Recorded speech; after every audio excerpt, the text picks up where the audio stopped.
Good morning, student. Class 9th Science. Student, we have discussed in earlier video the chapter number 2 is matter around us pure. And student, in this chapter we have discussed the chemical substance. Chemical substance means matter. Everything around us is made up of matter. And student, in earlier chapter also we have discussed the all matter is made up of the very small particles that are not visible to the naked eyes. These particles are called atom. Understand? And when two or more atoms combine together chemically called a molecules. So student, chemical substances can either be pure and impure, and we have discussed student in earlier video pure substance element. In earlier video we have discussed the substance element. What is the element? Pure substance that is made up of only one kind of atom and cannot be broken down or cannot be split into the simpler substances. Understand? So that is the element, and we have discuss the example of the elements. Now student, elements are normally divided, can be further classified into, yes student, metal, non-metal and metalloids. Further divided into metals, non-metals and metalloids. So I hope you understand student. Element is a pure substances that is made up of only one kind of atom, and it is divided further into metal, non-metal and metalloids. So what are the property of the metal, non-metal and metalloids? So if we talk about there are the some property of the metals are they have the luster, they have the shiny surface. Luster means shine. And also student, they are the good conductor of heat and electricity. They are the good conductor of heat and electricity. And they also malleable. Malleable means can be beaten into a can be hammered or can be beaten into a thin sheet. Malleable means can be beaten or can be hammered into a thin sheet. And they are sonors. Sonors means student can be make a ringing sound when heat. So they are the metals. So what are the property of the metals? They are luster or shine, and they are good conductor of heat and electricity. They good conductor of both heat and electricity. And student, they are malleable and ductile in a solid state. And most of metals except the sodium and potassium, except all metal are solid except the sodium and potassium. Sodium and potassium, they are soft, and they are soft like a paneer and cut with knife. All metal are otherwise all metal are solid except the sodium and potassium.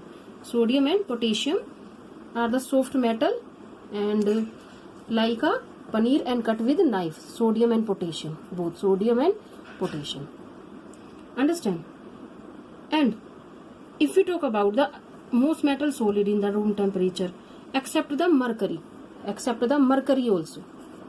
This mercury, what is the formula of the mercury? Hg, and it is a liquid in room temperature. Understand? So I hope you understand. So especially most metal are solid at room temperature except the mercury, and all metal are hard except the sodium and potassium. Sodium and potassium is a soft metal and like a paneer and cut with knife. So what are the example of the metals? Gold, silver, copper, iron, sodium, potassium. Understand? And the mercury is the only metal that is liquid at the room temperature. So these are the property of the metals, and they are the electropositive also. in earlier chapters in class 7th or class 8 there is a chapter is metal and non-metal. So I think you know about this metal and non-metal. They are the electropositive. They lose the electron. Understand? Now non-metal. We will discuss the non-metal. If we talk about this, this non-metal has the different property from the metals. Metals are the luster, but non-metal are the non-luster, except the iodine. Understand? They lack luster surface except the mercury. And student, they also poor conductor of heat and electricity, but metal are the good conductor of the heat and electricity. And they are also not lusters, sonors and malleable. They are not lusters, sonors or malleable. Understand? So I hope you understand. And what is the example of the non-metal, students? Students, they are generally gases. They are generally gases. If we talk about metal are the solid in form, but if we talk about the non-metals are generally gases, and those that are solid are soft and brittle. So generally they are gases, and those that are solid are soft and brittle. So if we talk about what are the example of the non-metals: hydrogen, oxygen, iodine, carbon, bromine, chlorine. So if we talk about this bromine is the only example of a liquid non-metal. Mostly are gases, but this bromine, what is the formula of the bromine? Br. What is the formula of the bromine? Br. So this bromine, student, is the only example of a liquid non-metal. So these are the example of the non-metal, and hydrogen, oxygen, iodine, chlorine, they are the non-metal. But some elements have the intermediate property, those metal and non-metal. They have property both. Understand? Intermediate property. So these are called metalloids. These are called metalloids. You can underline this point. What are the metalloids? Some elements have intermediate property between those of metal and non-metals. So they are called metalloid. Example: boron, silicon and germanium. Understand what are the metalloids? Metalloids have the intermediate properties between those of metal and non-metals. They are called metalloids. Example: boron, silicon and germanium. So I hope you understand. So elements can be classified into metals, non-metals and metalloids. So I hope you understand. Now these elements are the pure substances. So other pure substances is a compound. So what do you mean by the element? Pure substance that is made up of only one kind of atom and cannot be broken down into simpler substances. Now we will discuss the compound. Compound is also, student, pure substances. And compound, what is a compound? Compound is a substance composed of the two or more elements. When two or more elements combine together,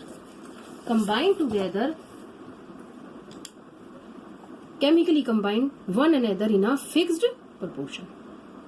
So what is the compound? Student, a compound, not compound, a simply compound, not a compound, a pure compound, a pure substances. A compound is a pure substances. You can add this point. Understand? So a compound is a pure substance that is formed when two or more elements combine chemically in a fixed ratio, in a fixed proportion or a fixed ratio. So what is a compound? A compound is a pure substance composed of two or more elements chemically combined with one another is a fixed position. What are the example of the compound, student? Water, carbon dioxide, sodium chloride, common salt and iron sulfide are the some example of the compound. So student, if we talk about the property of this compound, what are the properties of compound? If we talk about the property of element, so atom of the element has the same property of that element. Suppose oxygen atom has the same property of that element oxygen. But if we talk about this compound, so the property of a compound are different from those of the element which is formed. Understand what I am saying? Again, I am explaining it. The property of this compound are different from those of the element which is formed. For example, I will give you some example and then you can understand. Student, I am explaining with an example. Understand? If we talk about what are the example of the compound, student? Water. What are the example of the compound? Water. Example of compound. Water. What is the formula of water? Yes, student. H2O. Common salt, NaCl, sodium chloride. These are the compound. When two elements are combined chemically in a fixed ratio, that is called compound. So if we talk about, if I take this example of water, so why water is a compound? You tell. Why water is a compound? Because this water is made up of from the hydrogen and oxygen. Water is made up of the 2 atoms of hydrogen and 1 atom of oxygen. Understand what I am saying? Again, why water is a compound? Water is a compound because, student, it is made up of the 2 atoms of hydrogen and 1 atom of oxygen.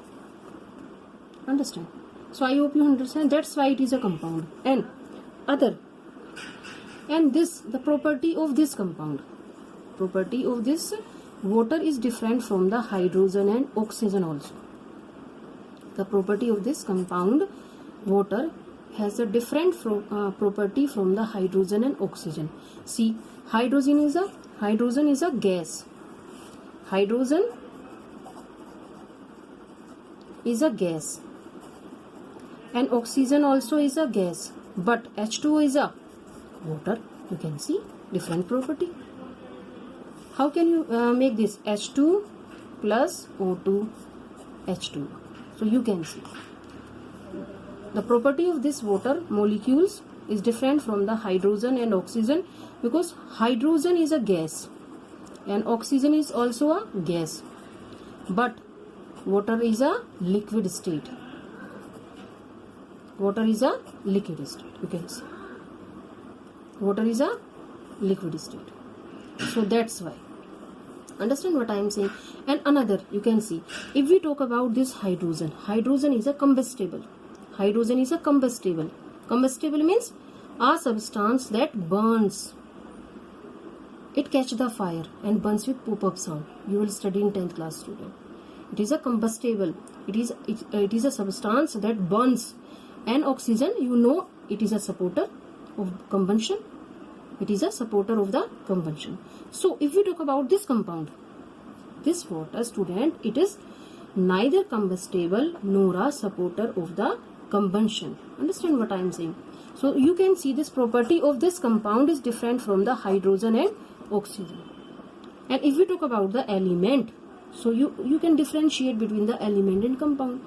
So property of oxygen atom are the same that of oxygen element. But if we talk about this compound, has a different property from those of the element which is, and we have taken the example of the water, student. And student, in other way we can say that it is not can be separated by physical method. It cannot be separated by physical method, and they can be separated by only chemical method, by the supply of the electric spark. Cannot be separated by the chemical method. Both in case of the element cannot be broken down into the simpler form, and if we talk about it can be broken down in simpler form but by the chemical method. So components of the compound cannot be separated by physical method, they can be separated only by the chemical method. So I hope you understand the pure substances, elements and compound. So student, if we talk about student, this compound, and Fe iron sulfide also is a compound, and they have the different property from that of it is formed. So student, all elements are arranged in a form of a table are called periodic table. These elements arranged in the form of the table are called periodic table, and the first periodic table was successfully attempted by the Russian scientist Dmitry Mendeleev. In which year? Yes student, 1869. And student, you know UNESCO has declared 2019 as the International Year of the Periodic Table. Which year? 2019. Which year? Note down this point. You will give answer. And I will give you some question related to this element, compound. So what I am speaking, you note down carefully. So the elements are arranged in the form of a table called periodic table. The first periodic table was successfully attempted by the Russian scientist Dmitry Mendeleev in 1869, and UNESCO has declared which year? 2019 as the International Year of the Periodic Table. Understand? And we can say the 150th anniversary of this periodic table, production of this periodic table. So I hope you understand. And student, there are the many example in this book, NCERT book, and you can so I hope you understand the pure substances, element and compound. And in next video student, we will discuss the next, yes student, mixture. Now you tell me, mixture is a pure substances or impure substances? Yes student, impure substances. Why mixture is a impure substances? Because student, mixture contain the molecule of different type. So we have discussed today elements and compound, and in next video we will discuss the impure substance mixture. And student, find out how can you find out the substance is pure or impure. Okay student, this is homework also for you. Okay students, bye, take care.